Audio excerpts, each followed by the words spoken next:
Hello and welcome to another update video about LINK. LINK is back in our target zone support area. Yesterday it bounced off the golden ratio, the 61.8 retracement. We saw an initial reaction. That reaction is not strong enough to confirm that a low has been made. It could be the case, but for now we don't see enough price action here to suggest it. There isn't a very good you don't really get a very good view of the lower degree price action here, how this is unfolding.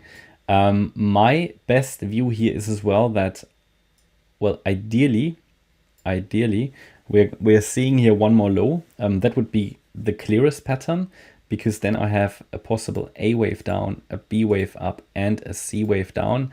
Then I have a 1, 2, 3, 4, and a short wave 5 maybe.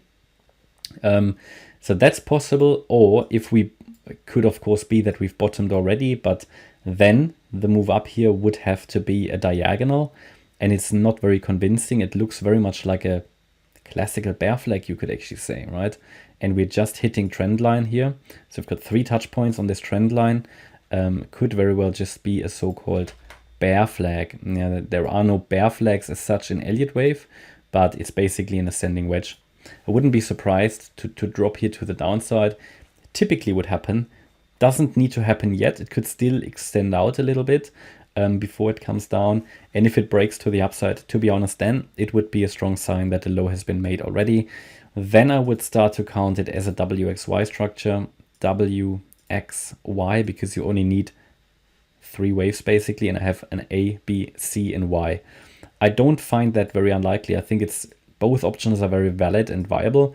So I often get questions, could it be this? Could it be that? It could be a lot of stuff.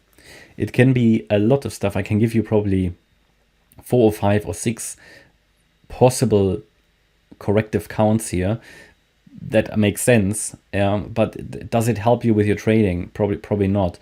So that's why I often say, yes, we can use here the lower degree wave counts for a roadmap as an orientation. But to really know what's happened, you have to wait anyway until the wave is finished. And the thing is, what might take a little bit of a learning for many people is I don't wait for confirmation to take a trade. If I take a trade, I trade the pivots. So this, for example, is one of these pivot points, decision points, a support area like this one was, a turning space, where we expect the price to turn around, which it did. Here we had one as well. It only touched it, but it touched it 3 times. Here we had a turning point, and we expect a turning point somewhere here as well, at least as long as we're holding $6.19. Below $6.19, you're basically the chart tells you when you have to change your view, which is extremely valuable. It's the chart, it's the fib levels that tell you when one scenario is not likely anymore and when you have to change your view, which is really high value for a trader. So, but for now, just looking at this structure here, I would expect one more low. It's just because we have failed to see an impulse. Now, an impulse can always develop out of the blue, and that's why it's so important to trade the pivots, in my opinion, because when you wait for confirmation in crypto, these guys move so quickly, it's basically too late. That's why I like to trade pullbacks, because if you wait for breakouts, for example, it's often too late, then the prices move too much. But that's only my strategy. I always try to give you a bit of food for thought, no financial advice. So in summary, ideally one more low.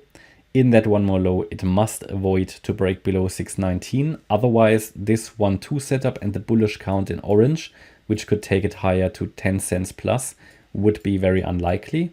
And I'm starting to lean then towards the white count, which would send it lower, basically to new lows. And yeah, it needs to hold this level, and below 619, I'm going to lean towards the more bearish count. Until then, yes, one more low here in the short term, but then ideally reversal. But sometimes you don't get this last low, right? And so it's not so, this is really the micro counting, and sometimes they are unreliable, and you see some distortions on the lower time frames. Always remember, it's crypto, it's highly volatile, and you need to adjust to that. You need to adjust to the idea that this is a highly volatile market. So I like to trade, pullbacks, trade that, use the lazy approach, scaling in support, scaling out in resistance. But yeah, we'll see. That's my update about LINK at the moment. It's in the support area. We are in an ascending wedge that might break, and I think it's actually breaking in this video just now. Maybe just one more comment. What would be a target for the wedge if it really breaks? I mean, it's just trying. First target would be 641, and then ideally anything between 641 and 620. Okay, that's my update about LINK. I hope you liked the update. If you did, please hit the like button, leave a comment and subscribe. And if you really like the content, then please check out the channel membership. Thanks a lot for watching. Bye-bye.